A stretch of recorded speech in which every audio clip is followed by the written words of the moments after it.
Welcome to the Occult Rejects. In this episode, I got the man himself, William Ramsey from William Ramsey Investigates.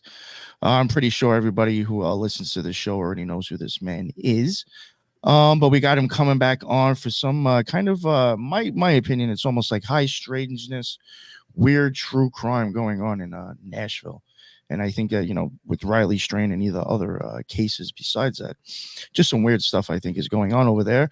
And William has been keeping his eye on it. Today with us, I also got my boy JJ Vance joining us, and I also got the mad scientist herself, Lisa. Thank you both for coming on. I really appreciate it. And thank you, everybody who's already been waiting in the chat for the show to start. That's what's up. Thank you. Real quick, before we get to William, JJ, would you like to let everybody know where they can find your amazing work? Nope. Howdy, folks. JJ Vance, host of Operation GCD. Nick, appreciate the invite. Lisa, appreciate the invite back here to discuss more of these smiley face killer topics. And William, always great to join you for a smiley face killers conversation here. So, yeah, looking forward to the conversation, and sure my links will be in the show notes. But, yeah, host of Operation GCD, and looking forward to the conversation here. Yeah, thanks again for the invite, Nick. Of course. And, yes, your links are on the bottom already, that nice little link tree.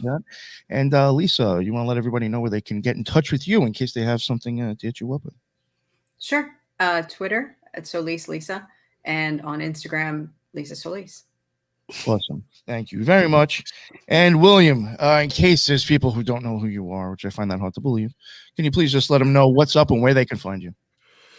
Yeah, I run William Ramsey Investigates. You can listen to it on iTunes or Spotify. It's in the top 0.5% podcasts in the world. I've written 5 books. I've made 5 documentaries. You can watch all those on Patreon. And one of my first interviews I did when I wrote my first book, it's hard to believe it's been 13 or 14 years, was on Operation GCD with JJ Vance. So I can't believe that we go back that far. But I'm glad to be here and glad to be with all of you. Yeah, you know what was funny? JJ had, I think, sent me an episode like a day or two ago about some topic. It might have been something about Joe Rogan. And he sent it to me, and I was like, oh, shit, this is a few years old. This is on William Ramsey. I was like, damn. I think the title of it was now. There's something funny about Joe Rogan. I think that's the title. Yeah. Kind of interesting. Yeah, that's a good conversation. I definitely enjoyed that one, William. Yeah. Yeah, we've done some good ones. We did another one on, what was that book author who was connected to everybody? It was, I can't remember now. Didn't we do that like salon in LA?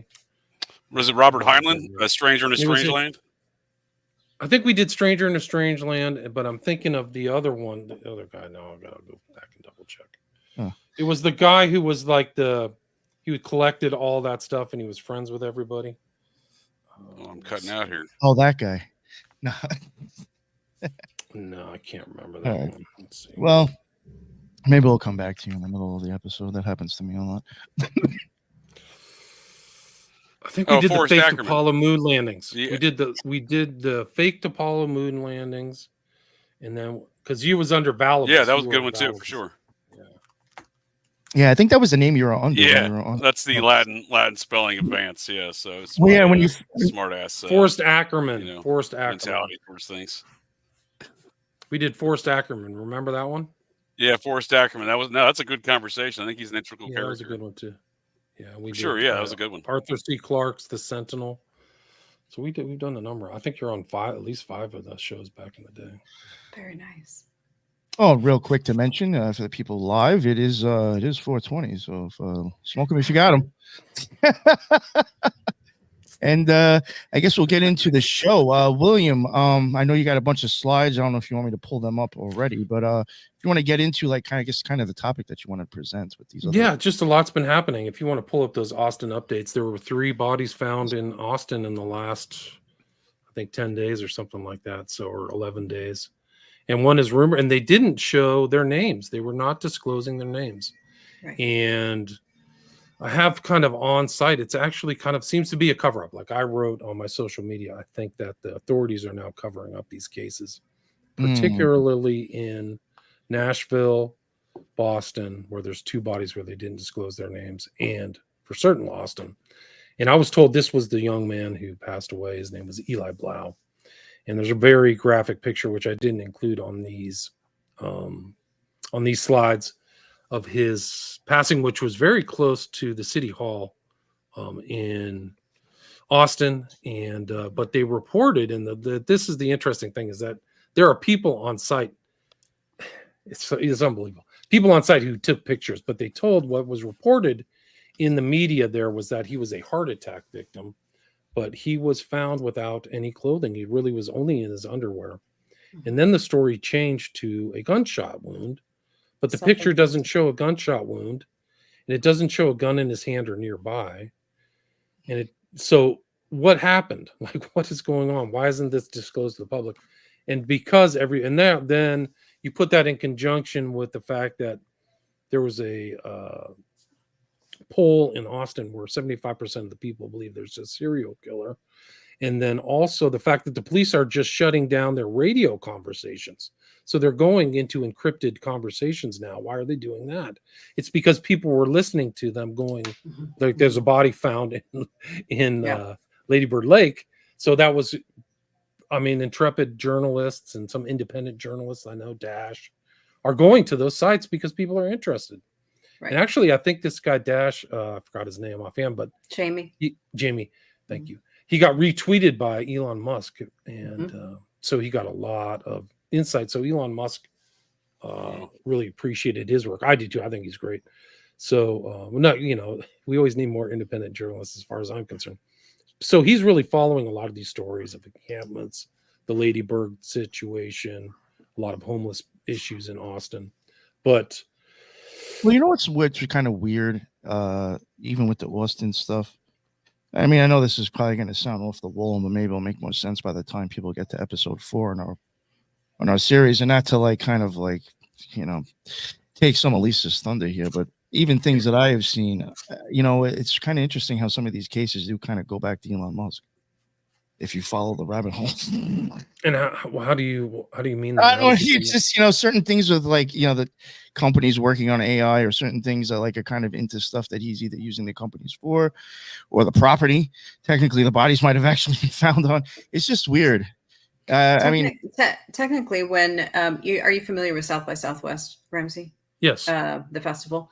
So notoriously, it had always been music. It was a place to showcase new bands. And, this is kind of where all the new bands went and got picked up, or contract or anything like that. And then it kind of morphed into a movie as well. And it wasn't until the year before these bodies started showing up that tech was invited. And then the following year, when you start talking about all these startups in tech, is the year that all this starts kicking off. Wow. Yeah. Because that's really the tech hub of Texas, right? Is now Austin. Yeah. Correct. It's kind of like Silicon Valley Central or something. Austin had been the, I guess, darling of tech for a while before it really exploded and experienced its boom. Texas also has the most notes handwritten by Aleister Crowley in a library. Yeah, that's right. I've actually been to the Ransom Center is actually at the University of Austin. So I've actually looked back in some of my travels through Texas in the past. When I wrote book Prophet of Evil, I went there and looked through it. Very interesting because it shows some of this handwritten text, shows the amount of correspondence Crowley was involved in.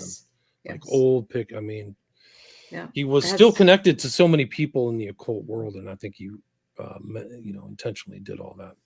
I remember there was a really interesting postcard between him and JFC Fuller in 1935. So it showed that their relationship went on decades past, even when they were writing books together. And then JFC Fuller was invited to Hitler's birthday 3 years later, I think that 38 or 39 in Berlin. One of two people in England who were invited to Hitler's birthday. But so it really is a kind of a direct connection between Crowley to JFC Fuller and Hitler. And there's other connections. Well, and he had a very controversial letter written to a journalist with a very controversial title, didn't he? As well, it's in that collection. I don't remember offhand. Yeah. He has a few racial slurs in the title. I was just gonna bring that up. I was gonna say, because I spent about more than a week there looking at all his handwritten stuff as well, especially like his what's it called, divorce papers and court proceedings and what have you about his property. Yeah, he drops the N-word. Yeah, he Jews. called Italians the N-word, so he was pretty liberal in his insults. Yeah, I wanted. I mean, if I didn't have to worry about, because unfortunately, all these things are copyrighted, and you actually have to get permission from somebody from the OTO to post it. But I wanted to get a picture of when he was dropping the N-word and talking shit about Jews, and I wanted to post it and tag.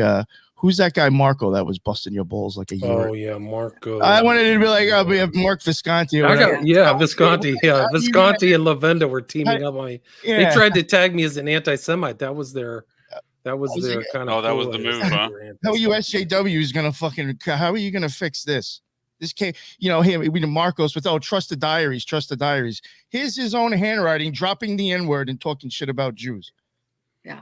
How you left this about his what was his name? The guy who was his apprentice. It was Isaac. Yeah, it was Israel Regardi. When Isaac, they started Israel Regardi, when they started breaking, their relationship broke down. He called him an East End Jew or something really nasty. And then Regardi called him bisexual, and then made fun of his predilections for corporophilia, or like people like cruelly like to be treated like a bathroom. It gets bad. Let's get back to the topic. Sorry. Okay, let's go. That'll be a whole show right there going into that. This is alleged, so I'm not saying I have 100% authentic truth that this poor young man, Eli Blau, was the victim on April 9th, 2024, but that's what I've been led to believe. So I just want to be careful, and my sympathies go out to the family, but I think there was something on Facebook, and you'll see that, I think, in these slides that indicate that's the case. Mm-hmm. And they said it was self-inflicted gunshot wound, correct? Where's the gun? Seen. I don't want to show the picture. It's too graphic. No, but no one said that they found a gun at the premises, but the reporting in the local news is that it's self-inflicted. Right. There didn't appear to be any blood at the scene or any kind of, expending of any of the bowels at the scene. Even it looked like a dump site to me. Like it appeared like the body was dumped there. It looks staged as well. Yeah.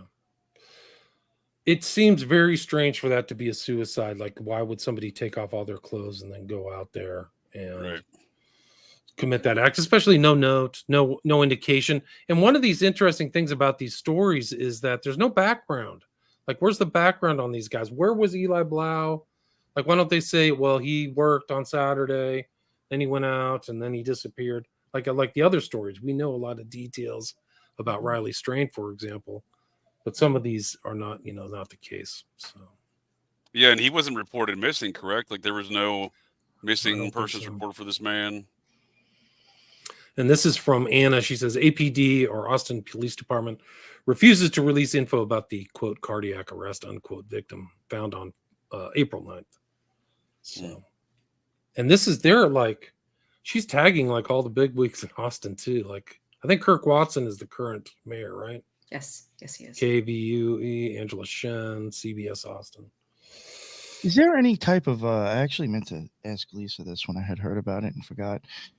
Is there any type of is it typical, like if somebody thinks they're having a heart attack, like does something happen to where you burn up and start to think it makes sense to take off your clothes? No. I don't think. I know. You try to get to a hospital, especially if you're 25. The only case that I know of that is in hypothermia, where you start to experience all of a sudden a sensation of warming when you're actually under temperature and you start taking off your clothes. That's classic hypothermia when you've kind of gone past. Yeah, but not a heart attack, right? But not a heart attack that I know of. No, unless it's like you can't breathe and you take off your shirt because you feel constricted. But the whole thing, no. Not that I know. There was no report of finding this man's clothes, right? Like there wasn't like a pile of clothes nearby. There wasn't like, hey, we found his shirt a mile down the road. Like none of that. That they reported, no. JJ, that's a great point because it's the omission, right? It's what they're leaving out. The same thing with Riley Strain. They left out that he had no pants, no boots, no phone, no belt. They just said we found the same guy with the shirt and his watch. Like, well, Yep. why don't you disclose this other? So they're not even disclosing. To me, in my opinion, they're lying to the public that this guy was a cardiac arrest, especially if they change the story. Oh yeah, I mean, I don't even know how you make that jump: cardiac arrest, a gunshot, especially self-inflicted gunshot, where there's no gun apparently on the scene. That's And at I least on think the photographs. I think Jamie or somebody was also on the site of where this young man was found 2 days later, and the crime scene photographer was there. So why would there be a crime scene photographer if this was some type of health-related injury, right? Yeah, that's right. You bring up Yeah. a good point in that, they're talking about how all these cases are not being ruled a homicide. Yet at the bottom of each reporting, it says, if you have any information, please call the homicide tip line. Oh, there you go. Why would you call a homicide tip line and not Crime Stoppers? Because there's another one where you'll look and it'll say, call Crime Stoppers. It won't say homicide tip line. Interesting. So there is a difference or a discrepancy between the two. Sure. Mm-hmm. It's incredible. I mean, this is just not stopping. And this is part of the larger, and we can go into this kind of other set of slides that I have, but there's like 20 other cases around the country, like in other cities too. So it's not just Strain or this young man. The guy that we had spoke to, what was his name? Jamie? Lisa? Mm-hmm. Mm-hmm. I've only spoken to him in email. I was supposed to eventually get on the phone with him. He's been doing like a thing with like really focusing on Austin and just other places where there's weird drownings. And he even said that he was giving some of his work to someone who I think was actually making a show on Netflix about nationwide drownings that just make no sense. Interesting. I mean, I know it's going to be on Netflix. I mean, you got to wonder about that, but I do think there's something behind these drownings. I mean, if they're drownings at all, right? Riley Strain had water in his lungs. These cases. But there are, my understanding, and according to the grapevine, there are producers and productions in like the wheels are grinding on this subject matter that are different than what happened with the Oxygen 6-part series that Gannon and Gilbertson were in. Which that was produced, if I'm not mistaken, the Oxygen series was produced by the Blumhouse Productions. Correct. And I often wonder, whenever I'm looking at these true crime documentaries, I'm always focusing, kind of seeing who's behind the production of it to see, what they're aiming for. I do know somebody. I mean, as far as I know, and I think they're being pretty honest about it. Somebody I knew, I think, like raised $100,000 and actually gave it to Blumhouse and gave them said, "I want you to make this movie for me," and they made it for him. I mean, if you pay him. On what subject, horror. It was horror. Yeah, he had a horror. That's how they made their money. I think they made their money on that Paranormal Activity. Thank you. Very good. Yeah. No, those were those very low budget, high yield, right? Yeah, big time. And I think that they do a good job. I think they're a skilled kind of group of guys, but I think their Oxygen series was aired in the fact that it didn't show the enormity of this phenomenon. And there were cases that only really one case was contemporary with their production, which was Dakota James. All the other ones were older cases that Gannon and Gilbertson had already kind of gone over in case studies in forensic drowning. So I think and then that's the problem with being a kind of knowledgeable person in a documentary with a production house, because the production house may just set all the guidelines for the production itself. Sure. Speaking of your documentaries, period, your documentary, and then documentaries that have tangentially been done on Austin. I don't know if you've noticed, but here recently, the reporting this year with the inception of these two bodies being found, if you read closely into the local news, they are saying that the string of bodies being pulled from the river started in July 2022. So they're omitting everything before that. And they're saying that it's only been 10 bodies in the last 20 months. And the reason that they bring this up, or the actual one body, was the one of 59-year-old Ricky Parks in July, that his case got closed in March of this year. And they found no foul play or no kind of, suspicious activity that happened. But if you read the local news papers on some of them, it'll say that this started in 2022. So it totally negates everything from 2012. Right. And there's a lot. There's so much Many going back. Very many. Yeah, people can find a map. I'll try to put a link to it if they're on my social media. I don't know who maybe you guys retweeted it, but there's like maps of so many Gutierrez, Lexvold, Ramirez. There's definitely more than 30. Yeah, it's a lot. It goes way back. Like you should see the shit. Santos. Lisa has a graph of like of all these. I was like, what? Yeah.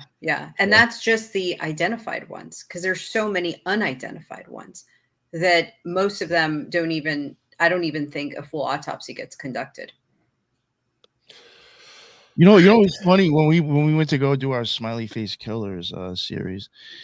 She had shared her folder with me because this was something she was following prior to being on the show, I think. And she sent it to me, and like, when someone shares a folder with you, you can see when it was created. So like, I even see like, wow, this shit's old.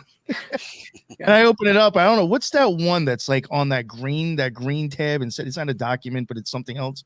I opened that up and I was like, yo, I really hope she doesn't think we can cover all of these. I was like, this is impossible. Yeah. I was like, you think maybe 6? But it's well over 30. She had this list up, and I was like, yo, what? That is insane. It's crazy. It's really crazy. But the 3 in a week is also really crazy, and the cover up. Like, how did 3 bodies pop up there? Some in the water. And this guy was in between kind of it's the place in a river between the actual water and then I guess the berm or whatever that leads up to City Hall where there's a road. That's where Eli Blau was found. And interestingly, I think his family or somebody tagged Joe Rogan.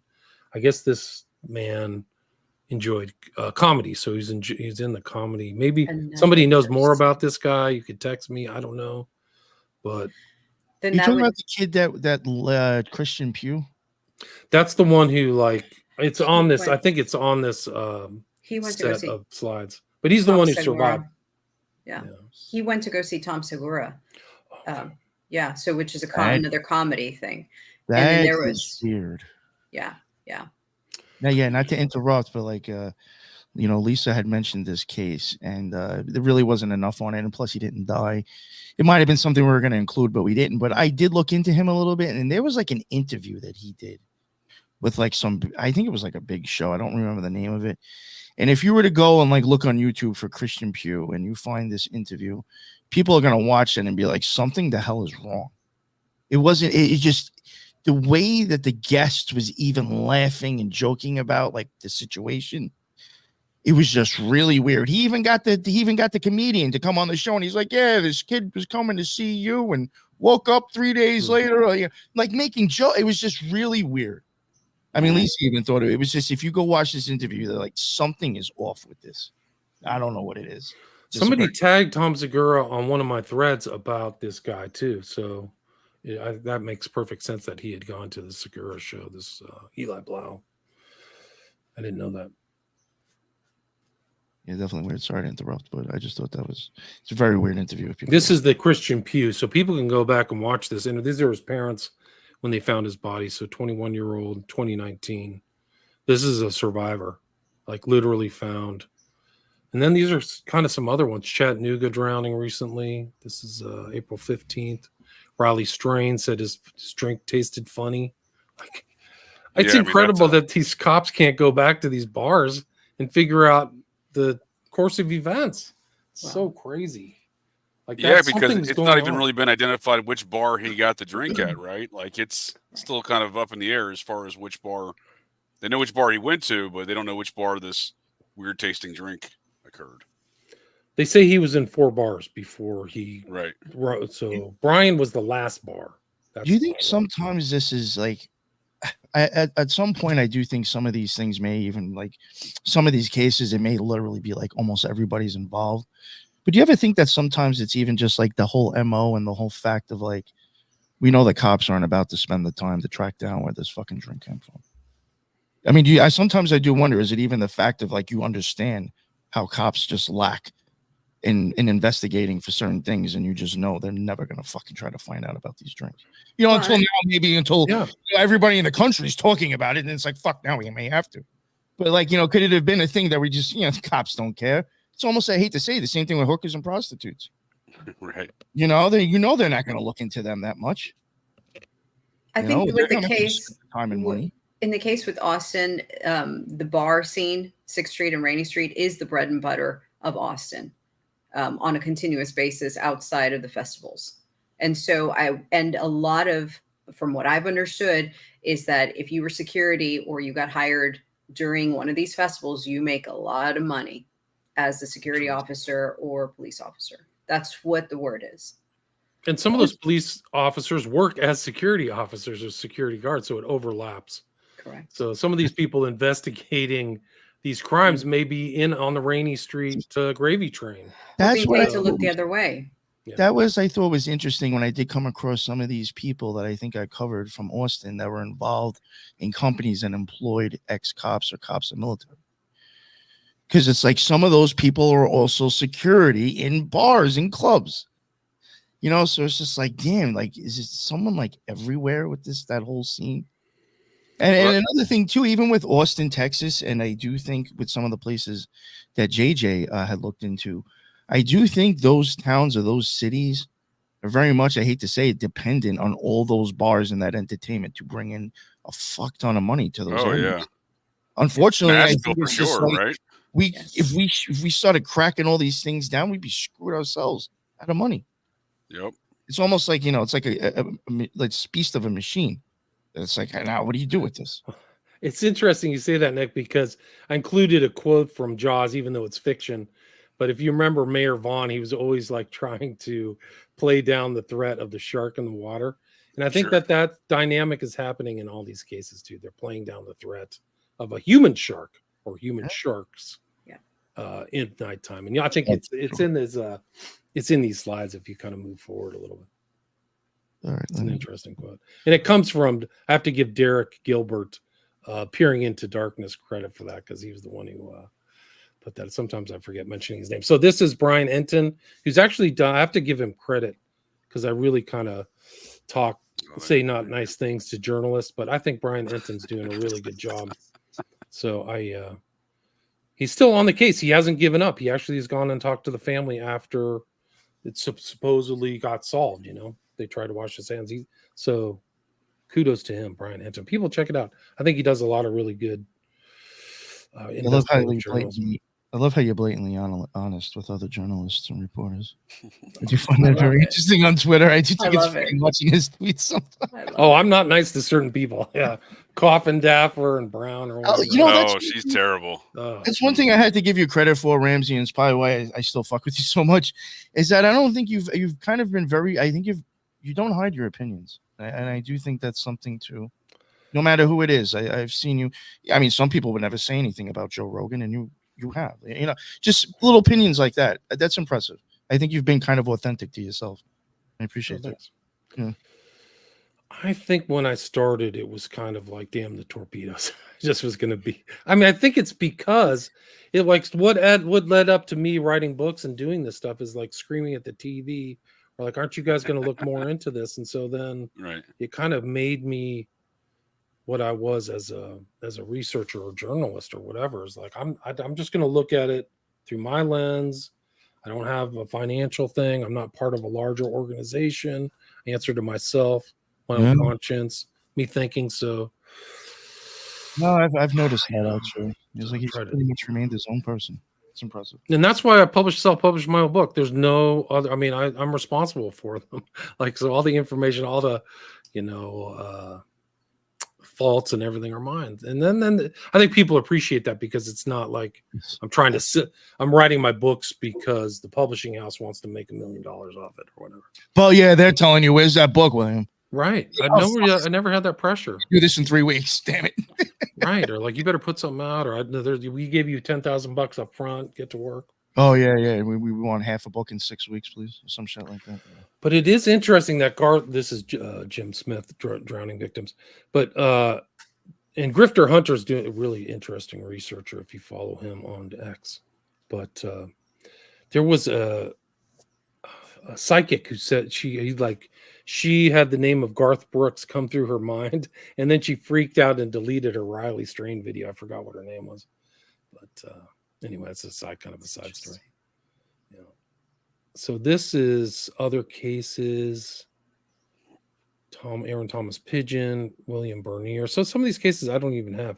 There was a guy who went through Jim Smith's cases and found over, like just on his social media, found over 300. So this is another recent case here. This is one that came out of Michigan, so Chicago, April 16th, so 4 days ago. You know, I was going to just mention, I was going to say, have you noticed a lot of these in April? Mhm. I have been noticing that because like one was April. Well, this month for sure. I mean, this year for sure, Well, but other. So usually, I thought it was like the night, like the colder things. Like sometimes the summer aren't as busy, but it seems like from just like a general or survey in my mind, it's really kind of like almost like September to March or something like that. 'cause I think 3 of them so Yeah. far have been in April that we've already pulled up. Yeah, no doubt. This year, It seems at least in Austin, it's a lot of February and a lot of April, which is interesting because South by Southwest is in March. And then if you look at the fall, you see some in September and then November, which precedes and then follows ACL or Austin City Limits Festival. Okay. So it's almost like you see some during those weekends, not to say there isn't, but you see more on the periphery of those two events. Yeah, I think generally speaking, from what I've witnessed, kind of tracked over the years, Easter is usually kind of the end point. A lot of deaths immediately preceding and just after Easter and on Easter for that matter. But this does seem like a kind of a late year as far as this continuing on so far deeper into April. I think something's going on with the whole eclipse. Like, I don't know, and some of these people's thinking maybe that eclipse was important. So, like, I've never seen anything like what happened in the last couple of months. It's like off the charts, 20 cases all over the country. What's interesting is that, so there was a kid that went missing on that weekend and then later was found, and they really didn't follow much up after they found him, and he was missing for several days. But that weekend as well, there was someone that was rescued from the lake in terms that was, I guess, swimming, or he took off in an argument or something, and they rescued him and they took him to, I think, Del Seaton Medical or something like that. But then later on that day, there was like a guy sitting at Barton Creek Pool, which is like an offshoot of Ladybird Lake, which is probably almost the same distance as Shoal Creek from the lake. So Barton Creek would be on the, I'm going to get my directions mixed up. Anyway, but somebody walked up to him and kicked him in the face, like with his boot, and ran off or whatever. But it's like all these nefarious things happening that weekend. And then you have a couple of days later, April 9th, where you find a body on Tuesday. Yeah. Yeah, it's crazy. Yeah, no, there's a lot of strange things going on. I definitely think the eclipse for sure. I think had at least the symbology. I do think, I've said it over and over again, and it's not like to brag or to just, bring it up for no reason. But like from my experience with fucking with magic, I have to see that in my mind's eye for anything to happen. And I do believe that, that's part of the whole death and rebirth. So I do think it's just a symbol that's going to kind of go back to death in a way, Yeah, somehow. it's a true occulting, right? True occulting of the light took place. Especially, I think it went right through Austin, right? Or something close to Yes, it did. Yes, it did. Yeah. Let me keep going here with the... So this is another disappearance, Chicago. I don't know if this guy's been found. Elijah Okanola. If you're black and in Chicago, I'd really go home at night at 9:00 p.m. and stay home, because there's just so many African Americans. Something weird is going on there too. So I think that the MO has kind of got out, and other people are using it. I don't believe that all these people are all contacting each other. I do believe there's contact through the internet, but some people are just using it independently, in my opinion. And it seems like a lot of African Americans are targeted in Chicago. I can just go through the list. Has that been something recent, Ramsey? Yeah, I mean, I think so. Within the last 3 or 4 years, yeah. Because we hadn't seen that in Austin. Jelani Day, Jelani Brinson. There's another guy with an African name who was a med student who disappeared and was found in the lake. Those are just some of them, but yeah, it's not just kind of like the first idea of like it's all kind of white, what do you call it, Caucasians or whatever they used back in the day. So this is it. This is actually a really, go back, because that's an interesting title. Read that title twice. Why police investigate deaths on Lady Bird Lake, even if they're not suspicious. They're all suspicious. Like, why are you on the lake? So this is like, talking people down. This is April 16th. Yes, yes. And if you notice in that one document, they said that they dispatch the homicide unit and that they respond to all deaths. Homicide units respond to all deaths. Which that's probably standard protocol, no question about that. But then again, if you read lower, it'll say call the homicide tip line. Right. If it's not a homicide, why are you blowing up their phone? Right. No, it's self-contradictory. That whole article, I should probably read through the whole thing because it's unbelievable. Like, they missed out on the death of that guy, Eli Blau, and they just called these other two ones that happened. It's really something else. So this was the quote from Jaws. I'm only trying to say that Amity is a summer town. We need summer dollars. Now, if the people can't swim here, they'll be glad to swim at the beaches of Cape Cod, the Hamptons, and Long Island. Yeah. So I think that's kind of the sensibility, is like the instinct is to cover up. And I think it's the same thing on college campuses when things go wrong, is that they don't want to panic the parents. Kind of the money going, so they always cover up deaths or like rapes or things. They just don't want that. This is another guy missing. I don't think they've found him yet. This is from April 18th, so 2 days ago. His name is Christian Rangel. Interesting. 24-year-old. Is this the same guy? Is he from Utah? I don't know. I don't recall. Missing since April 8th. Well, it says he's a passenger in an SUV. I mean, was he kidnapped? I mean, this is an odd description. That is very odd. He's last seen in a passenger in an SUV and he's missing. I mean, sounds like a kidnapping, but there's clearly, there is definitely an economic, from just so many different like levels and like directions. There's an economic impact for all these cities to declare anything a murder. So, and yeah, speaking to the college campuses, same difference. I mean, look at the University of Idaho when they shut down for the quadruple homicide that they had on their just off their campus. I mean, that was enormous economic impact. So none of these. So even if this was just some an unconnected kind of situation with this guy here in Austin, they don't. I'm sure the Austin PD wants to bring no attention to this guy even or any missing person in that town. Correct. I would the agree economic with that. impact would be pretty devastating if suddenly they said, "Oh well, all of these young, healthy 20-something-year-olds are disappearing for X, Y, and Z purposes or whatnot." And yeah, that's politically speaking, yeah, that no politician is going to want to make that statement. Mm-mm. That would be the end of their career. That's career suicide. Right. Yeah, and I mean, not to say that this necessarily means something, but it caught my attention when we saw one on April 9th, and now this is April 8th. The Book of the Law was written on the 8th, 9th, and 10th. That's right. 120 years, right? Wow. Oh, you could say written or received. It depends on what your take on it. Received, yeah. But also, you have to think of it in context of even in Austin, the legal the DA there is being either recalled or actually prosecuted. Mm-hmm. Oh, really? Some of this so these cases might be taking place in a kind of environment of legal upheaval.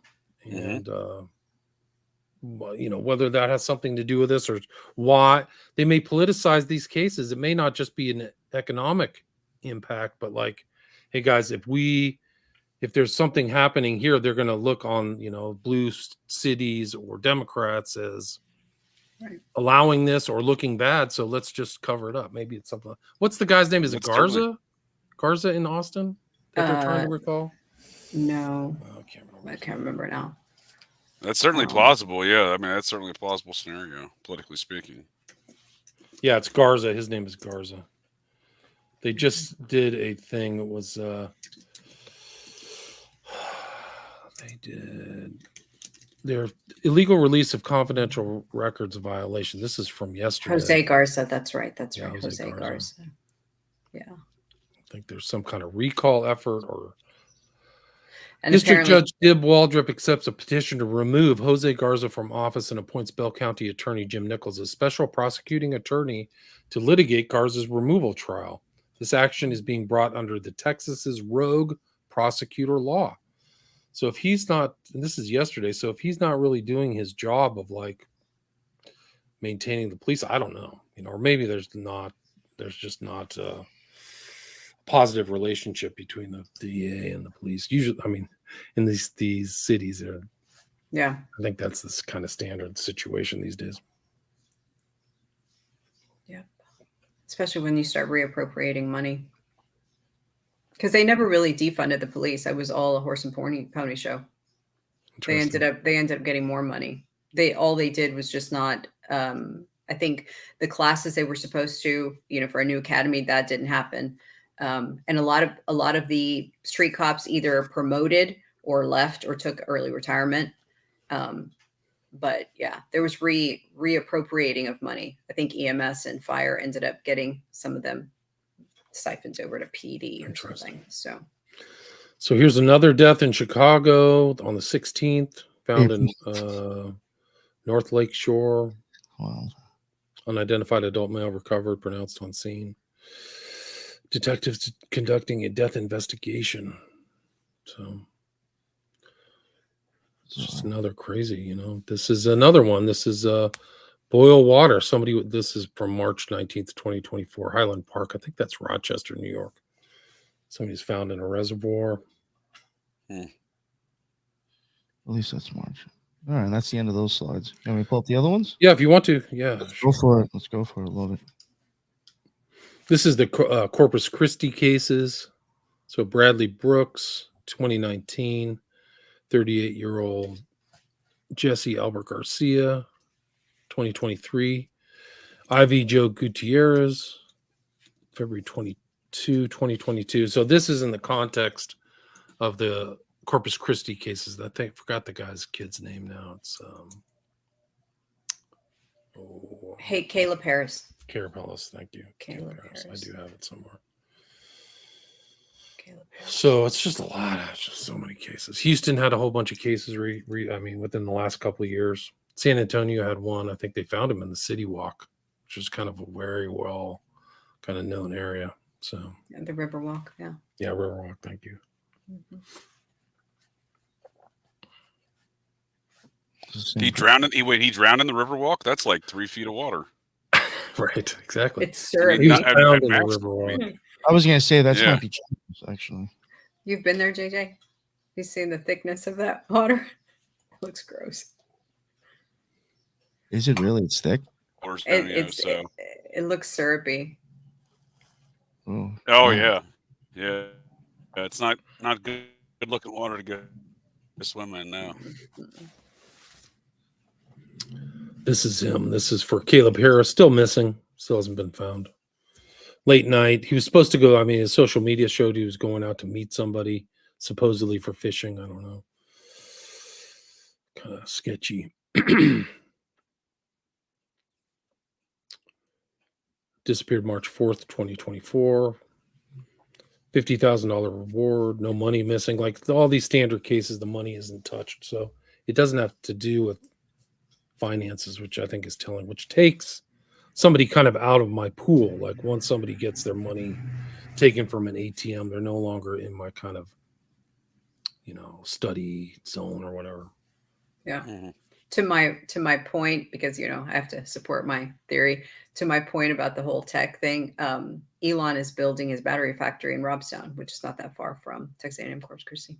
Well, right. And he's done a lot. Wasn't there another huge factory somewhere in between Austin and Dallas that he did too? I think there's a huge Tesla factory or something. Yeah, it's right off of Austin. It's there in Austin, right off of the airport, and it's like a stone's throw from Austin Energy. Okay. So it shows that he has an impact and is very much Texas friendly. He probably is going to be more Texas friendly after what happened to him in Delaware too, right? So yeah. Outside the cities, you still can kind of get the traditional rule of law. Yeah, this is from Caleb Harris. OSO Bay hiking trail. But the weird thing is, like, I think that was kind of in the middle of the night, like he was going to meet somebody at some kind of, I don't know. There might have been some kind of like gay pickup joint or pickup site or something like that. The two things stuff happens like that with the with other cases that we've even looked at. I Yeah. think I've talked about before. There's a lot on the phones. Dakota James, Joey LaBute on Grinder or something. Some other ones that come to mind. I mean, the killer Stephen Port in UK was all over. He was a lot like that guy Scarlett Blake, that they were all over these websites, but under multiple different aliases. Like they didn't just have one alias. It's crazy. Right. So they're criminally. I mean, I wouldn't call them Koberger levels criminally sophisticated, where they literally study criminal procedure or justice, but they're sophisticated thinkers. Some of these guys, yeah, and smart. These aren't like crimes of passion or crimes that somebody's not thinking. It seems like these are people who think through it.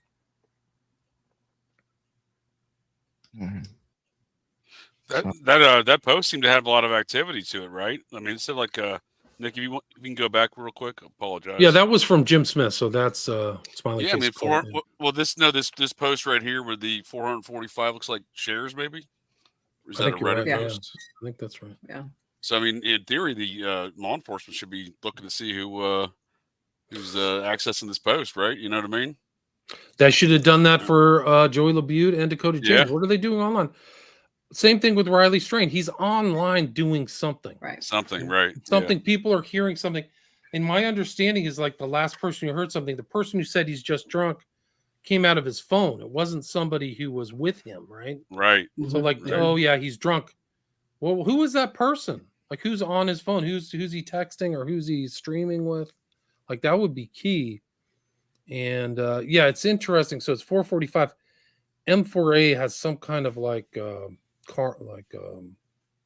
sexual meaning, I think. Some sort of connotation of like man for all or activity. something. I don't, because it's NSFW, right?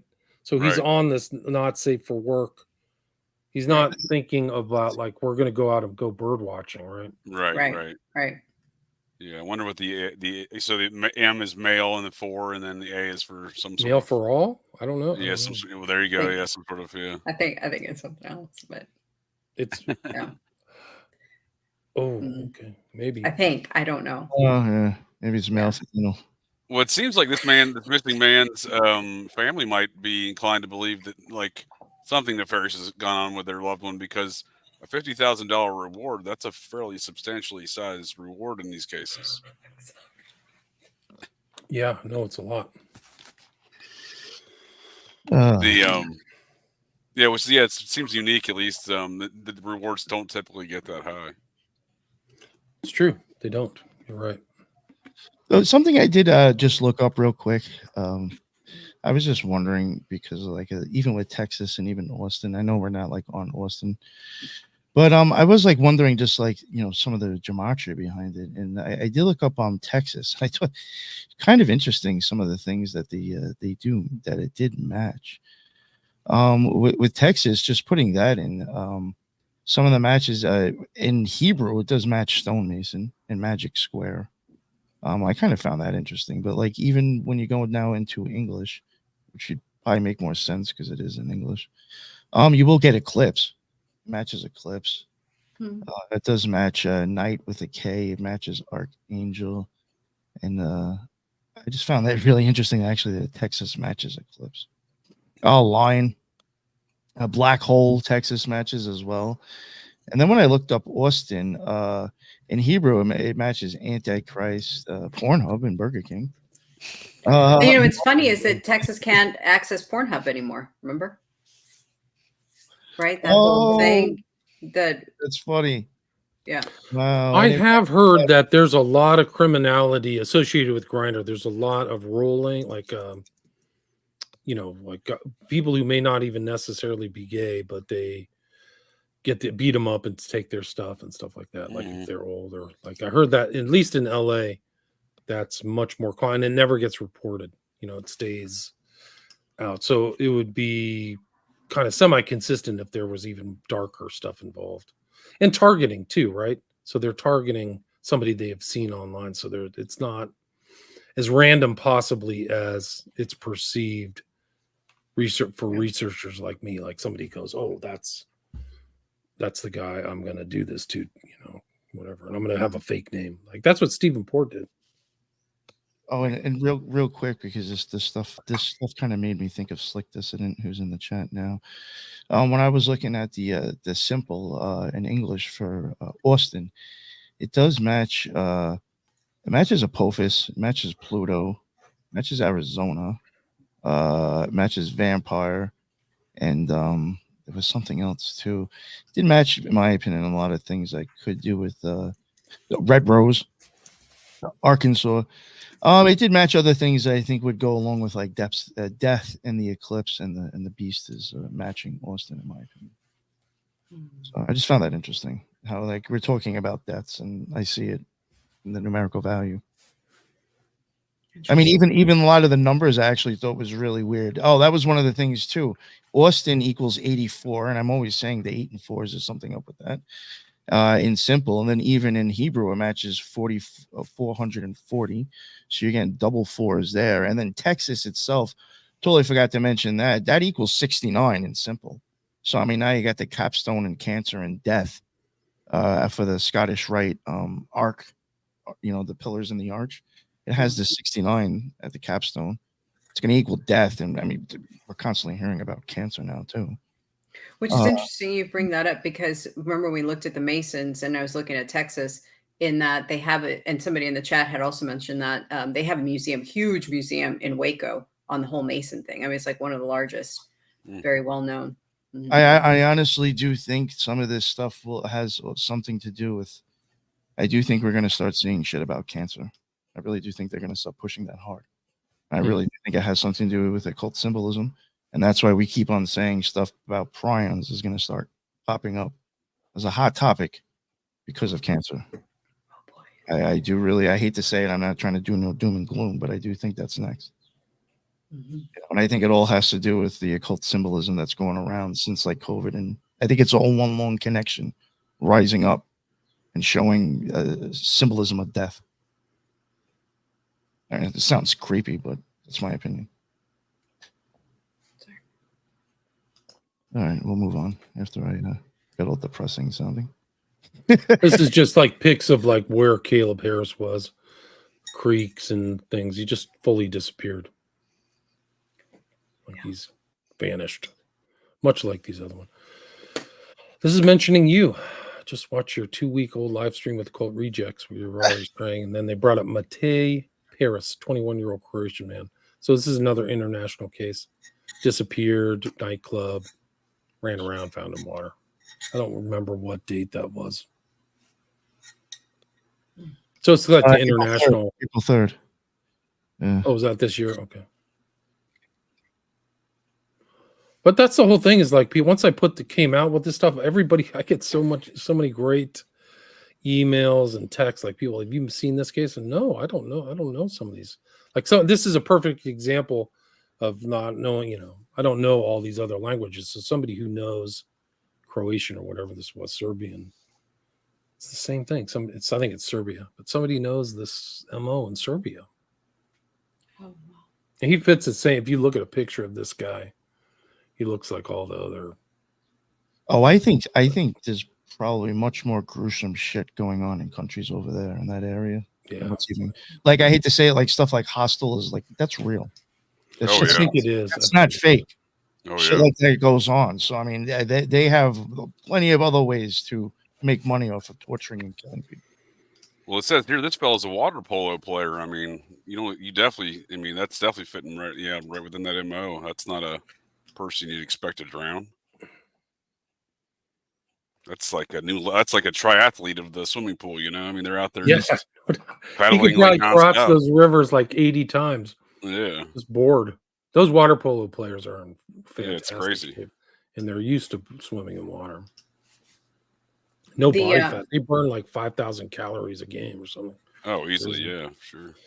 Most of these people have some sort of water experience that end up dead. which is interesting. A few of them all have pictures holding fish too, which I find interesting. Yeah, that was Caleb Harris holding a fish. There's a bunch So of did James, head of his swim team. Jonathan Honey, I think, had one. Wow. Hmm. They had that one. Seamus Gray in Chicago was literally like a seaman, like a Navy man or something like that. He was in the Coast Guard or something where they're in water. Yeah, you're right. Yep. U.S. Navy. Yep. Yeah, something going on. Yeah, no, you know, those guys go through training to make sure they don't drown in water, you know, so. Right. They wouldn't stay there if they couldn't pass their training, right? Like if Right. they got freaked out or they couldn't swim or something. Yep. This guy's interesting. I think he was a soldier too, found dead in a river, suffered a violent or unnatural death trapped under a boat with ropes around his body. So this is April 4th, so not that long ago, 2 weeks ago. So just tons of cases happening. Incredible. All over the world. This is totally unique. So it's not just the Austin cases. The Austin cases are really bad, but they're happening in a context of something where like a whole new turn. Like I have to update my book. I published it in October, I think was the most recent version. It's just like the last 6 months has been totally insane, like totally crazy. And that Riley Strain case was really kind of the most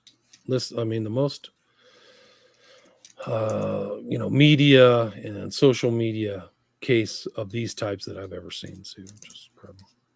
Mm-hmm. You know, and what's interesting with that one, and this is like, I kind of goes into things that I've said before with other cases to an extent. Riley Strain, you also had a huge social media presence with that case. And that seems to be the popular one, right? But a lot of these other ones, you really ever hear them really much?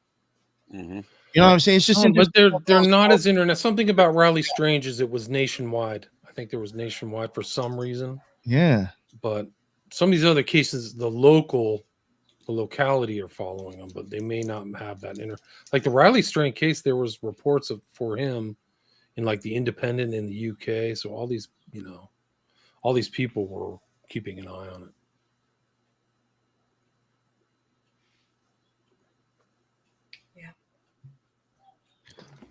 All right, I finished the rest of my protein shake. So here's the African-American guy, March 22nd, found in the University of Richmond Pond.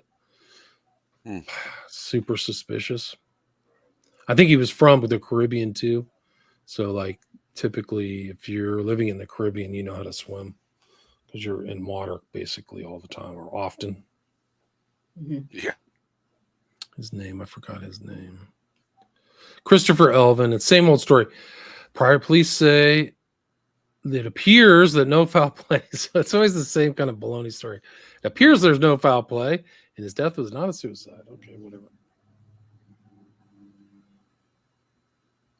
This one is definitely a case. 21-year-old West Point cadet found in, what was it, Hollywood or something.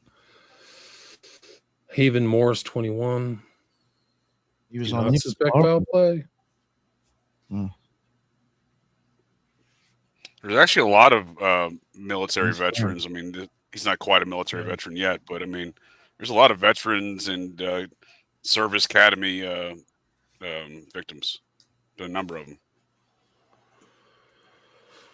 This guy was found in water. Owen Cameron. That's Rhode Island.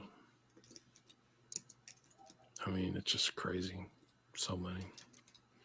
There's one around Riley Strain, too. His name was Jonathan Sloan. Jim talked to his family, and they said that it was super suspicious. Usually the families kind of have a good take. Like they know if their son, like, was a risk taker or why this was totally out of character. When they say it's totally out of character, usually it's something bad happened. Well, I think that's really awesome, that idea that you got going now. You're like trying to like actually like interview like people. Yeah, interview people. That's awesome. That's really cool, man. It's you might get like a whole new insight on a lot of stuff. These are all the cars that drove by and Riley Strain disappeared. So maybe one of those is where he was driven off. But there were cops around. There was like a suspicious black cop around who was checking out some kind of break-in, but there was no break-in reported on the Nashville PD site. So what's he doing over there? The other thing is like people who are around at night, they get into like all kinds of trouble. Because they just are night people. So they're like, there's so many serial killers who operate at night. Well, you know what? Even like nowadays, which I mean, I think we see it every time we see like, you know, a place get ransacked and robbed. I mean, the whole thing too nowadays, you just put on a mask. It's not unusual. Yeah. Just be covering your face. I mean, all they got is your. I mean, you know, at some point, I guess all they need to do is scan your eyes. But, you know what I'm saying? I mean, they don't know who all these people are that are running in like the same black clothing with a mask on. Right.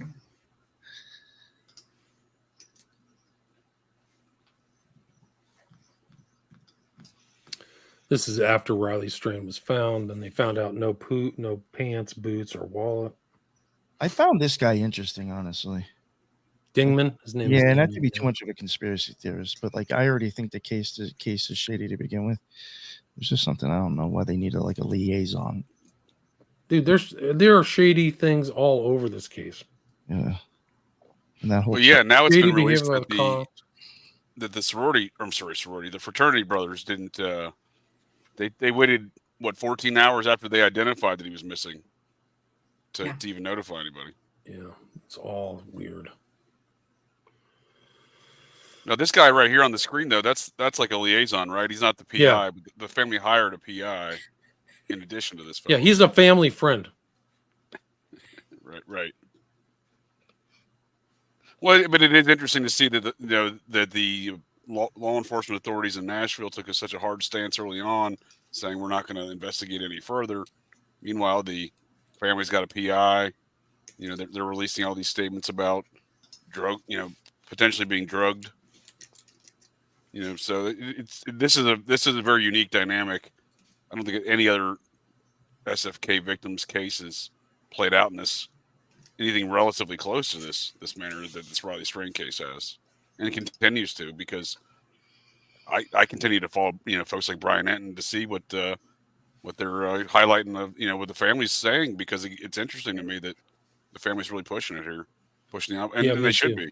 They really should be pushing the envelope, but they're unique in that capacity. I think it's also inspired some of the family members here in Austin as well to start being vocal and speaking out and demanding questions or more answers, not just a shut and close case of like accidental drowning and they move on. I mean, I think even like I think we talked about this a little bit offline, was that some of the, I think the second to the last body that was identified, Chris Hayes Clark, his mom came out and was like, enough of this. Like the police and the detectives are just saying accidental drowning and moving on, and no investigation is being done. So I thought that's good that she's doing that. I think so. I mean, I think that it's suspicious for them to say accidental drowning when they don't see him go in the water. Like, where's the person who saw him go? And all these cases, they're all the same. Who saw them go into the water? Who saw him drown? Just a witness. Well, I saw a guy flailing around. And you hear a lot of fishermen, at least in Austin, you hear a lot of fishermen who see a body. I don't know why people are still fishing in the lake if you're finding dead bodies in the lake, which is weird to me. But it's just, it's always a fisherman that finds them on a boat. Yeah, it's weird. You know, it's funny too that somebody's even mentioning in chat. Did you ever notice sometimes a lot of the footage, it's like, yo, did you use like a Razor cell phone to film like this footage? Like sometimes, like, I mean, even the shit with the news, it's like, yo, what kind of phone were you using to even record that footage? Like that phone would have to be so old you wouldn't be able to connect to 5G to even run it. Like that's happened to my father, because that's how cheap and like just high tech. He doesn't understand high tech. He had to eventually switch to a phone because it was so basic, you couldn't even run anymore. It couldn't connect to anything. So he had to step up. And like some of these videos, I'm sorry, man, the shittiest quality video I've ever seen. And that even makes me wonder certain things. It just doesn't make sense to me. There's better pictures of Bigfoot. StreamYard streams out better. I mean, come on. This is like one of the things that makes me angry about these so-called experts. This is a classic example of like shoddy analyses and terrible conclusions that do a disservice to the family and the victims. This woman, Jennifer Coffindaffer, supposedly FBI, and we can go, that's a whole nother show, problems with FBI profilers. But I still believe he lost his balance and fell into that river and likely undone his pants to urinate. They have this kind of concept that these guys are going out to relieve themselves with no evidence. And they seem to think that when men are drawn to the river to go take a leak, and that once that happens, like something happens where they panic and fall in and drown. It's just unbelievable. Like, these are adults. Like, it just doesn't make any sense. And people follow. Like, she has like 70,000 followers. Like, she's a reputable analyst on these TV shows. News Nation. I saw her on like I think it was Garcia. No, Vargas was her name. And so it's like unbelievable stuff. Like, I don't know if their parents will ever be satisfied. I can't blame them. I hope that they find peace. Whatever. It's a bunch of baloney. This is all stolen, right? Yeah, I invented a new term called Pius interruptus drownicus, which is when these guys urinate themselves unlive themselves while taking a leak. The sound of one zipper combined with urinating leads to full catatonia and drowning while at the river's edge. Hundreds of men have done it without any witnesses. Often their phones will disappear. Where's Riley Strand's phone? Like, they checked everywhere. They still cannot find his phone. Like, did he just go to the bathroom and then hide his phone or throw it in a garbage can, or what? Where is it? Why did it stop pinging the moment he disappeared? Like, if he drowned, it would still be pinging, right? They should have found his phone. Well, I even think like the whole situation with Randy Lexfold. I mean, even from talking to his sister, I mean, that just seems very. It's like basically in his situation, it's like either someone threw him over or he threw himself over the bridge. Right. Like, I guess like that's their assumption. But at least with phones, correct me if I'm wrong, if you turn it off, it's still sending data and receiving. You literally would have to completely break and damage the actual phone for it to just stop dead in its tracks. Right? Yeah, I think so. I think you're right. Yeah, just like even the whole thing with Randy, it's like even what damage done to his body doesn't even match the scenario of what they're saying. It's just weird how it's just like they come up. I feel like some of these cases are just kind of like expected to pawn off like the most basic bullshit explanation. It's unbelievable. There's so many cases that are just total garbage, and the police are. I think they're deliberately covering it up. You know, they're like these are company towns or something. They just don't want to divulge this stuff. I was watching this movie with Sean Connery, Outlander, where these guys were doing drugs and having ODs, and it was all covered up because it was like a company town, and they didn't want to disrupt the money flows. That's probably a huge part of it.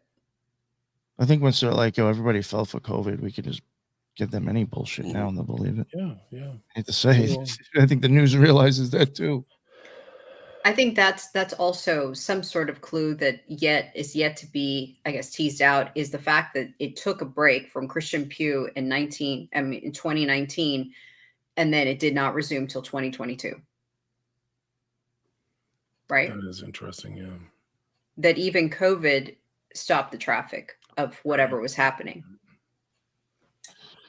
Incredible. And you can't say, because all the bars were shut down, because there were bars that were being given citations for staying open during 2020.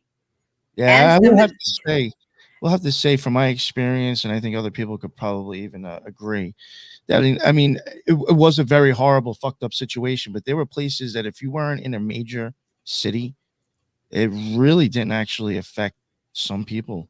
Yeah. I mean, I'm not trying to downplay it either, but I mean, I knew people in the Carolinas and in the Midwest where they're like, I mean, except for a few people being nervous, they're like, I never once had to wear a mask. Maybe a few times. Yeah. I was like, damn.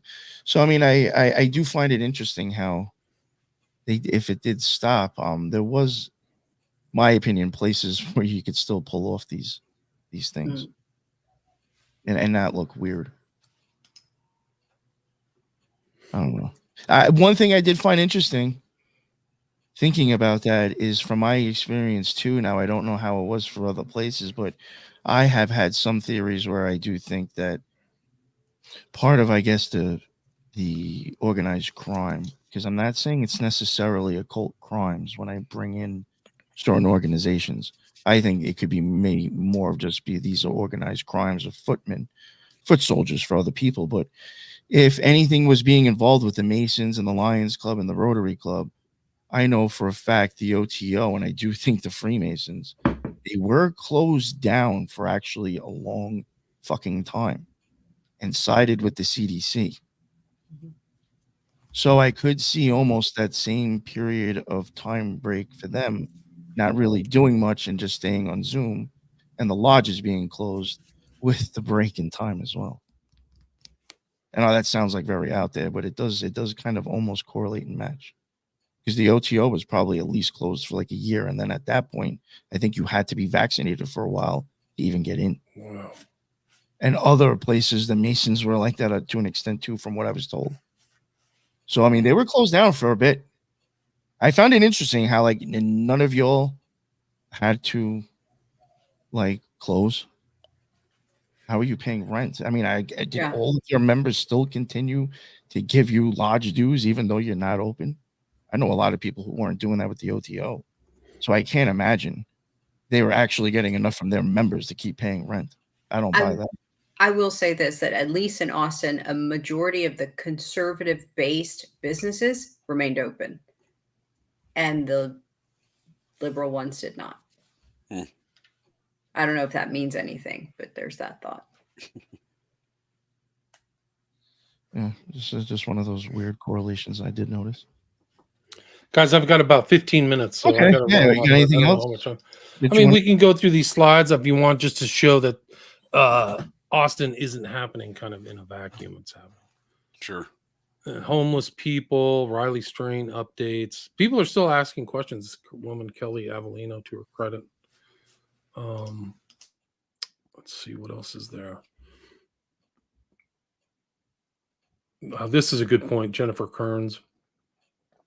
Interesting, there's already a video of Morgan Wallen throwing a chair off a roof in Nashville, but no video yet of anyone who may have roofied Riley Strain. Behavior that led to Riley being kicked out, nor of Riley in or leaving the bar. Like, it's just like, what's going on? Like, I would think that if these bars wanted to help, they would just say, here's our video from the night, give it to the cops or give it to the public. There's so much. I don't know, the police don't divulge all this stuff, but there's some really great researchers out there analyzing and seeing through this case, like a lot of really smart people who aren't accepting the police's story, or just kind of like the accidental drowning version. You know, they know. I mean, where's his body for 2 weeks? Like, that's such a joke. Like, he literally rematerialized. And it's a very common in these cases too, that when they're found in the morning. They're found, like, why are they found in the morning? Why aren't they found in the afternoon? Or why don't they float up after it warms up, right? So that's even suspicious, because they're put in the river in the middle of the night. See, that's right. Go ahead. Some of these families that are trying to gain access to these video footages from these bars are not receiving them. They'll say that they cannot release them, or there is no footage, or it was accidentally recorded over, but there's always some. And when they do receive the footage, it's mysteriously clipped. Wow. Mm-hmm. That's what happened in the first case that I really studied, Joey LaBute, 2016. Like, it's weird. Like, oh, you just had a fuzzy video camera and it didn't show anything. Like, I would say that's the most important thing. So that makes some of these venues seem very suspicious. And there's other ones like Zach Marr, some of these other ones, like that would be key to your own safety to have your video functioning as a business, because you can get slip and falls. You can get false claims against your employees. Mm-hmm. Your employees can rip you off. Employees rip off their bar owners all the time. It's like, so why wouldn't you have your video functioning like a satellite that could see, read a bank card from space? Like, that's what, if I was a business owner, that would be an obvious expenditure that would be worthwhile. So why are these other places that sloppy? It's really weird. The next one. This is the other case associated with Strain. So after, I think Strain went missing, the 8th, was found on the 22nd. This guy was found on the 17th. Damn. And Jim talked to this guy's died on the parents. 17th. Jeez. Yeah, Jim talked to this guy's parents. He's found in the river in the Cumberland. And the parents said it's, suspicious.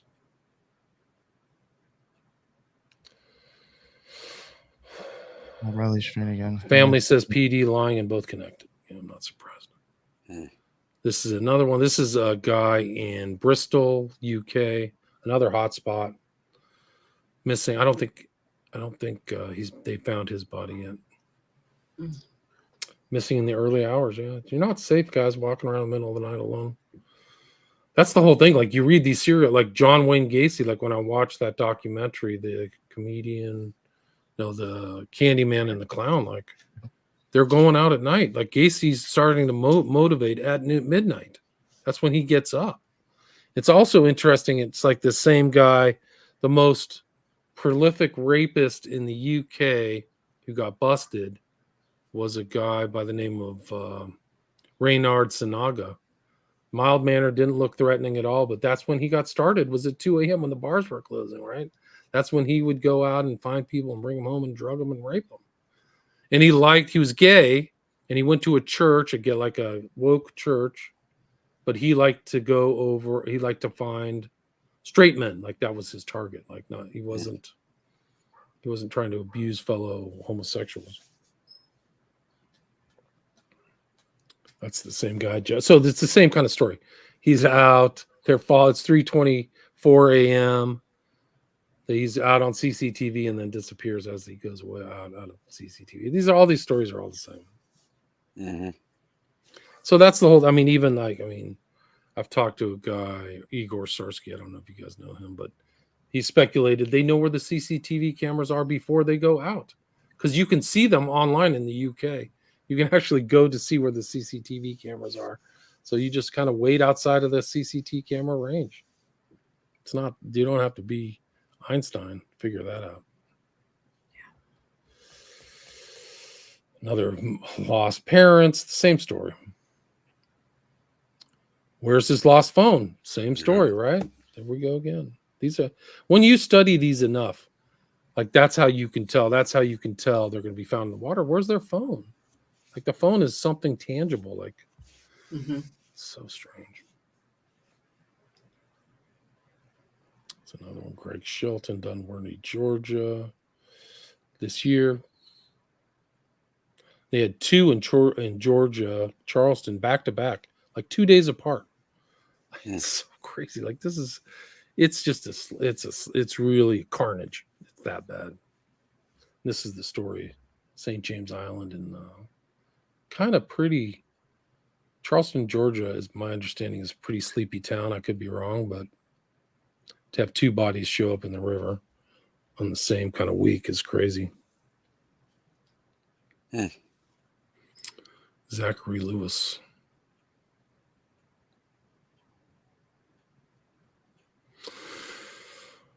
Missing on the 31st, and then Leland McClellan III. Wow. It's a pretty sparsely populated area. That's not like there's not like it's very touristy, but it's not really touristy season kind of region. If you go back to that or the other slide, it just shows how little information they're giving out. No obvious signs of trauma, right? So that's what they always tell the public. When a lot of times there is trauma, they're just not revealing it. So that's like, oh, no trauma. Well, he must have the coroner did not specify cause of death. Why? No other further information. So they're keeping these quiet. It's crazy. Mm-hmm. Yeah, it is. That's pretty standard, though. You're right. I mean, yeah, no, it is. There's and I'd like to see an actual number of the cases where they make this statement initially, no trauma was present on the body, only to be proven later by families' autopsies, private autopsies showing otherwise. Because I think that number is fairly substantial. I don't think it's a small number. There's no question about it. Well, the Dakota James is one. The other one was the guy out of New York City. Was Mick? I can't always forget his McNeil. name. Yeah, McNeil was one. Right. Lexvold, I think they didn't disclose how badly his body was damaged. It was very bad. Yeah, he was like, looked like he got run over by a semi truck or something really terrible. Oh, Which well. is like it seems like almost overkill, like really bad. Yeah, I can't think of offhand. Oh, I mean, you could throw Chris Jenkins in there because there's he another good had, one, yeah, I think he had he had a clump of hair they didn't disclose. Mm-hmm. Interesting. Yeah, so 2 in Charleston right after each other. Yeah. Crazy. You're right at Easter again, right? Yeah, I saw that. April 2nd, yeah. JJ.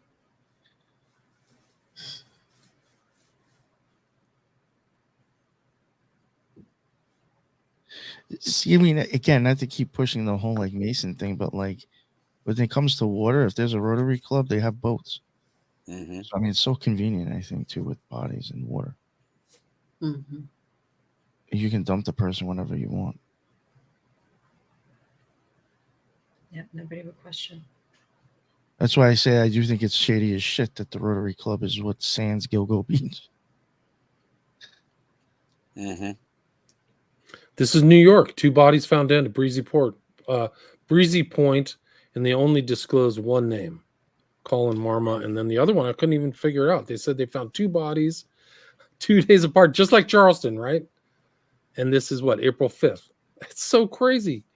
I couldn't find out these names. They're not disclosing the names.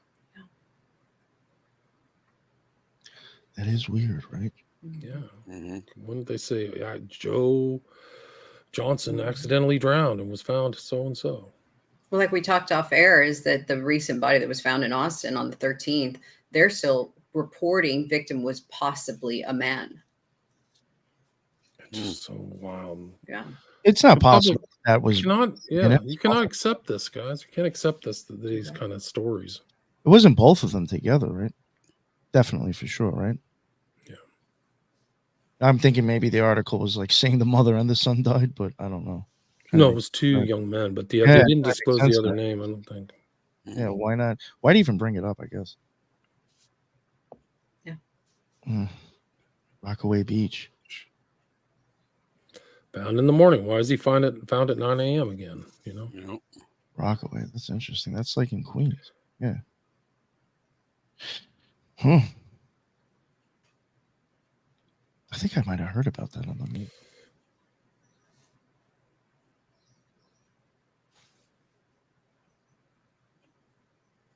It says one of them was heavily decomposed. I'm assuming it wasn't the missing man they just mentioned, because it didn't sound like he was missing that long to be heavily decomposed. Yeah, it does say a heavily decomposed body washed up near Reed Avenue on the ocean side of Breezy Point, and 2 days later, another body was found in Jamaica Bay, near the rocks on Beach and 92nd Street. That's probably Rockaway Beach, right? That's a little surprising because I could be wrong, but like that is like, just gonna be honest, there's nicer and worse parts of that beach. That's kind of like in the nicer area. Oh, okay. I'm keeping it real. I'm just saying that it is surprised to see that over there. You know.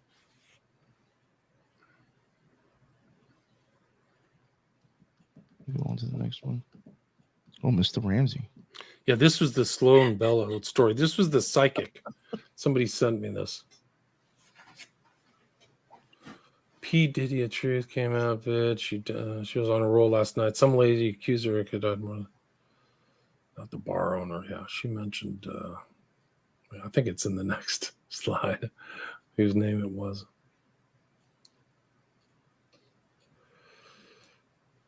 These are just Garth Brooks. That's who she mentioned. Don't ask me why. I'm not psychic. That's her, Sloan Bella.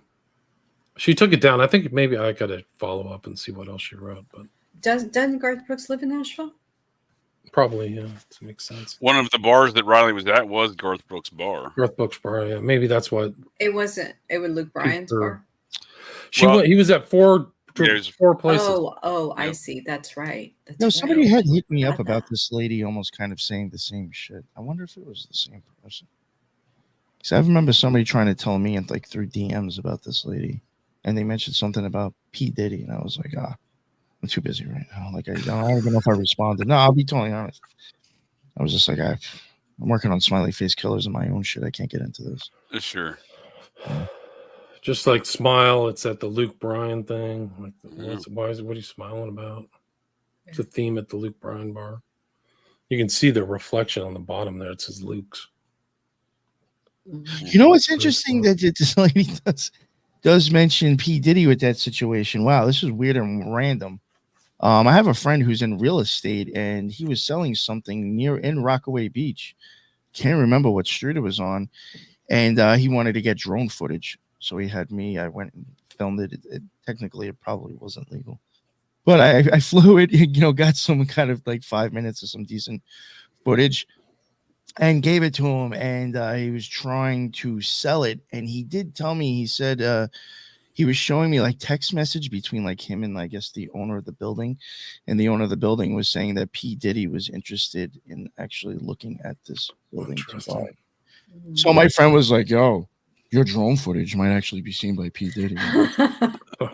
This was before any of this weird shit started popping up.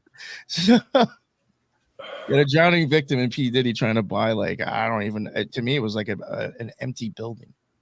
I don't know what do you maybe a club or bar. I don't know what we want to turn it into, but it was just like it was almost like a commercial piece of property, like in a residential area. So it was interesting.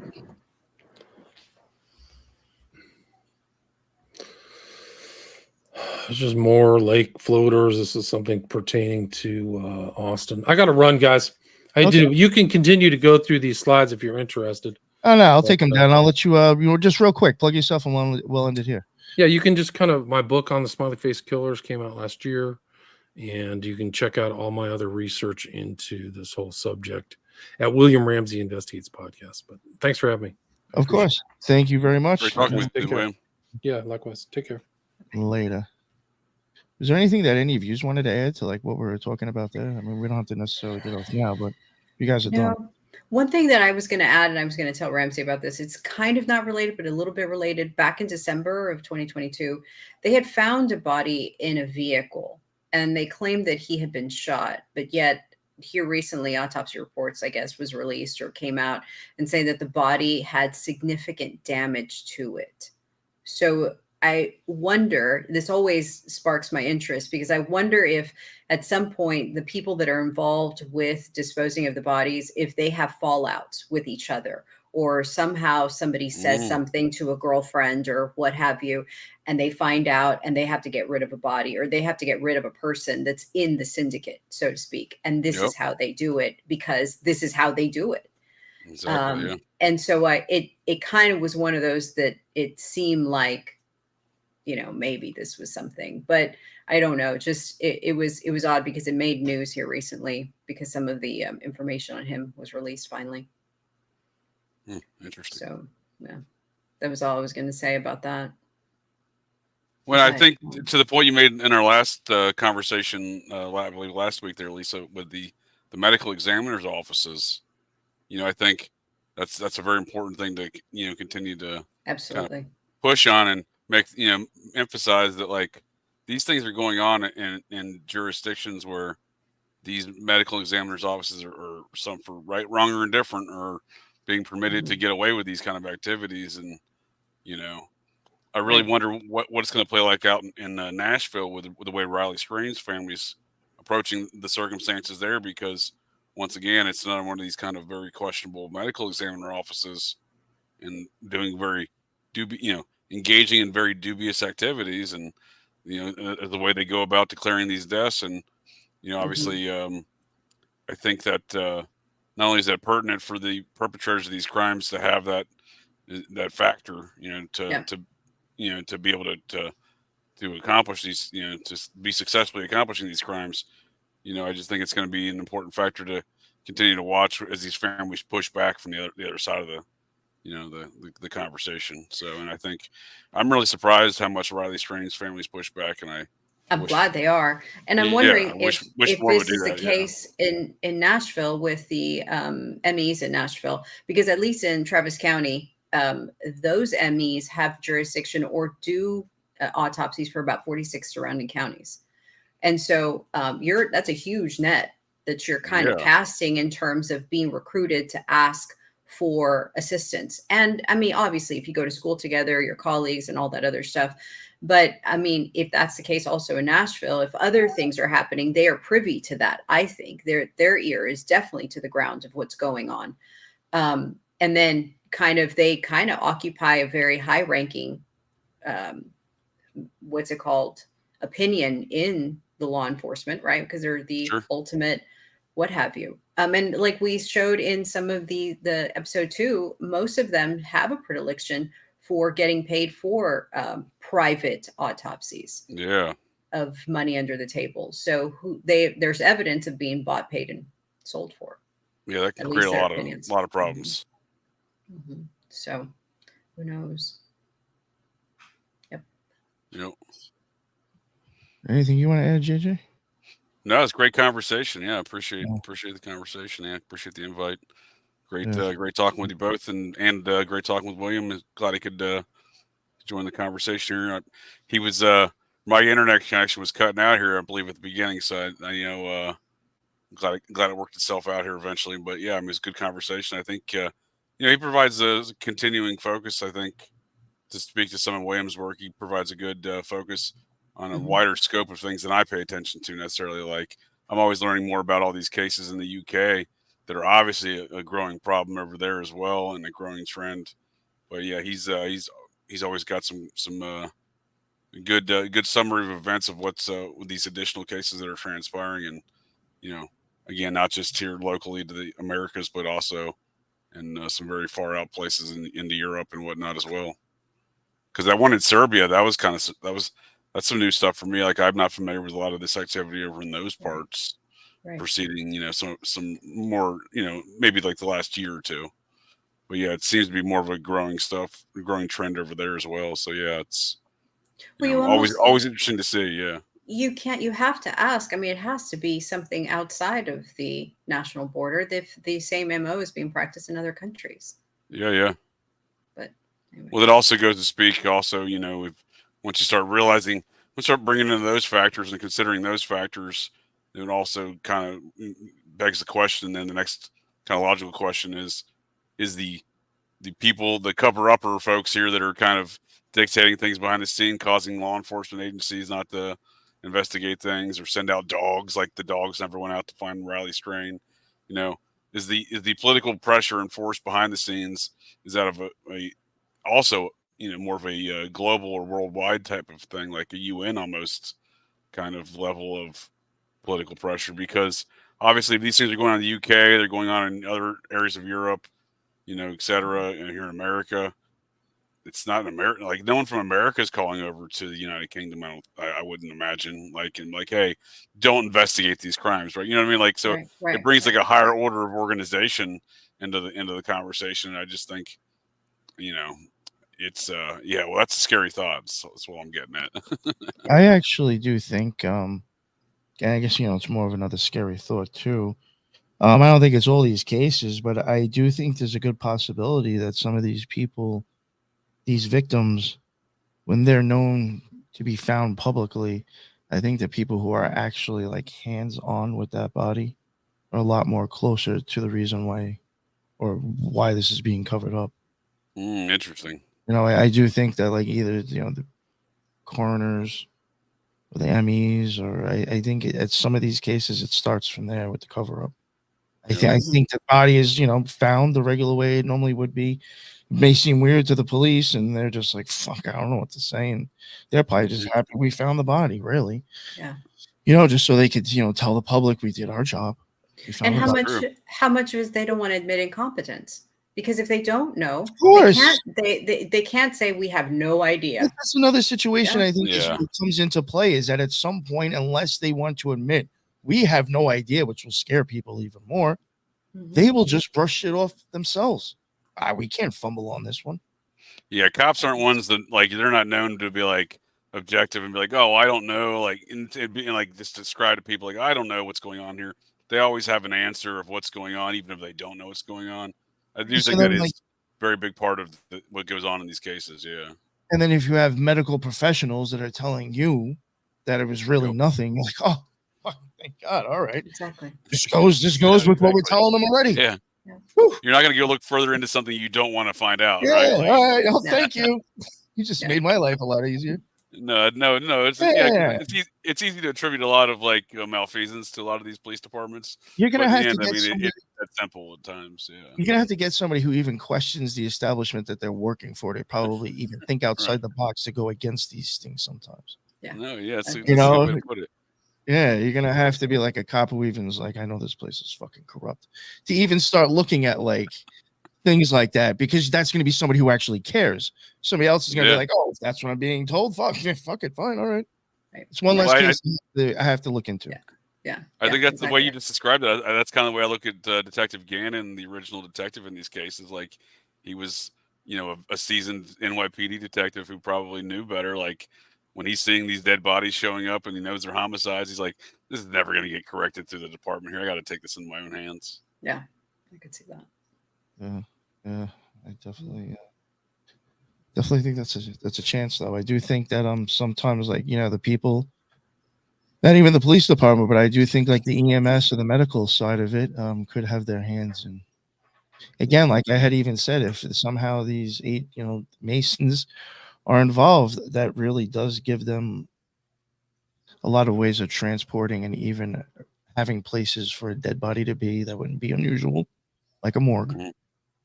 And now the morgue, funeral home, and you will also have supplies Mhm. to do whatever you want to do aesthetically to that body, drain, take out, do whatever. Right. Or you will have some actual basic tools to do all that shit because of Yeah. those connections. But again, it makes the whole rotary thing makes perfect sense. It is the perfect motive, because you drop a body from a bridge, you're going to hear the splash. If No, you you're just right if off you the boat. hoist a body over your back to walk them down to shore and then push them in, somebody's going to see the body on your back your back. Absolutely. You know what I mean? You need something a lot more conspicuous. You could So- literally have the dude hanging off the side of the boat and just be going down the stream. Like, again, even over in Austin, Texas, this is one of my theories. I said, well, we'll just, talk a little bit more. Fuck it. Sorry. One of my theories with Austin, Texas is I'm questioning if these bodies, when they're being dumped, over by the, I'm like blowing it off horribly being dumped, I think it might be over by the park and the golf course, because that is now one half of the side of the river that nobody's going to see what you're doing. Exactly. Yep. You just And eliminated like 50% of your visibility. And it's closed during off hours. Yep. Especially when I'm glad you make that point, Nick, because there's so many of these SFK victims that have been found on golf courses, and I think that's exactly why. Because it's the winter time, it's nighttime, you have no one around you. It's a great place to dump a body. There's also mounds on golf courses, just saying that, and and there's bodies of water. So you have a what's that? I think Shriners have golf courses. I wonder if that has any That I have no doubt. That would not surprise me. Trump's played at one of them. That's how I know. I'm You have just bodies gonna of water that they can, they're not necessarily rivers, but there's reservoirs or retaining ponds that can at least give that plausible deniability that this person wandered in there and drowned. I don't know about other states, but at least in Texas, nobody's out during the day in August. Even the animals are bedded down. It's Right. just too hot. It's just too hot. Nobody's going out. Yeah. Absolutely. I went to basic training in the Air Force in San Antonio in August. It was they call them Black Flag Days. A lot of Black Flag Days. You don't go outside at all. No, at all. Yeah. Yeah. But anyway. So Yeah, but no, I think golf courses. These are, it gives you an element of concealment, not necessarily. I mean, I think if so. there was someone out on the golf course, they could see you, but given the nature of the time frame in which you're going to these golf courses where no one's golfing, and it's a great area to dump a body. Yeah. Yo, I'm like, not to even like sound like it's just like, this is how, like, in all honesty, if you were to try to pull this off in this scenario, you have to make everything look the same. So now, Yep. I mean, I literally have just thought of this while I'm on the show. So it's not like I'm some sick, crazy person really trying to figure out how to do this. But like, again, with having that one blind side, you know how like boats sometimes have like little buoys or like little things hanging Yes. from them? Yes. You just need something that matches that color with a body in a bag hanging from that side. And it Oh, gets yeah. dropped on the side of where the golf course and where Yeah. the park is. Yeah. So nobody sees that, and nobody's really going to hear a splash, only a few inches off the water. And the other side never saw anything fall. Yeah, no, for sure. That's a very plausible scenario for sure. Yeah. Well, one of these victims that, and I think William mentioned the victim's name earlier in the conversation. One of these victims that was found on a golf course was Jelani Brinson. He's one of the kind of the canonical victims from the case studies in drowning forensics textbook study into his actual circumstances. This is a man that was found, his personal effects, shoes, stuff like that were found kind of scattered, nowhere near where he was last seen and nowhere near where he was found. So once again, this kind of building these narratives of like where Riley Strain's, debit card was found on the side. That's obviously building the narrative that Riley Strain's can be found in the river. Sometimes in that same like kind of regard, I think that the folks perpetrating these crimes leave the personal effects areas where nowhere near where they're going to be found in order to just deter the investigation and search away from an area where they're going to later dump the body. And that's the case with Jelani Brinson. He was found on the golf course without his shoes on and with clean socks. And so how he got into the retaining pond, which obviously, was proven through a number of forensic studies and evidence that he was murdered. But just on its face, like how do you get into the golf course retaining pond without your shoes on? You have clean socks. You know what I mean? It's not happening. Like that in itself should be like, well, this guy didn't get here on his own accord, but that's not, So, there's even if you had some evidence like on these bodies that are being dumped on golf courses, it very likely wouldn't even be paid attention to anyway, like with Jelani Brinson. So you could easily dump a body off of a boat, just trolling by on a boat and just dump it off. And like with Christian Hughes, who was found under the bridge, the one that survived, they said that he was missing for 60 hours. And they said, oh, maybe he had been there this whole time. Well, he was under the bridge where there is notorious a bat population, like a winged bat. Okay, and there was no guano on him at all. And so if he had been there at least one night, he would have, at bare minimum, had that on him, but he didn't. Sure. So the whole theory of him having spent the night under the bridge or fell off of the bridge the way they claimed and then stayed there and passed out, that's negated just by that simple fact. Yeah, and I'm sure it was not nothing that the authorities took note of in considering the actual circumstances of the death. Correct. Yeah, so I mean, there is a certain amount of ease that the perpetrators of these crimes get away with because of that, because law enforcement is willing to look past those obviously glaring details. Yes, I think so too. Even I thought something was interesting, and then maybe we'll wrap it up here. I mean, but dumping a body at a golf course, just cruising by on a river, that's a great way to do it for sure, Nick. That is definitely I have no doubt that that's gone on in some of these cases for sure. Like, I agree. That's been a mechanism. I can think of a couple of cases up in La Crosse right now, right? I'm quite confident that's how they got there. I do think just my opinion. I do think that like if you were going to, get rid of people in water, it really would make sense with a boat. But then it's like, oh, that's gonna bring attention. But like not if again going back to, I know it sounds silly, the Ocean's 11. If you look like you're supposed to be there, people don't think anything about it. And that goes back to something I was just gonna say now that and then maybe we'll wrap it up here because I don't want to keep dragging it on. I want to save some stuff for when we cover it ourselves. But stuff with like Austin, and I even think with some cases, it might have been La Crosse that you had mentioned it. One thing that I found interesting again is that besides the fact that there's Lions Club and a Rotary Club near there, they are actually involved in the public in those areas. There was things that Lisa was like, oh my God, I had no idea that was them. You have the Lions Club out in the public doing a fundraising for like eye stuff or giving free eye checks to kids. Interesting. Occult check eyes, interesting. And the Rotary Clubs is doing like they're always doing like some kind of like thing with the public or donations or some they're actually involved. This is my opinion, is that when they're doing that too, people will be like, oh, that's so and so. They're they're those nice people that do all this stuff. Yeah. You don't think anything about them. Out of sight, out of mind. Right.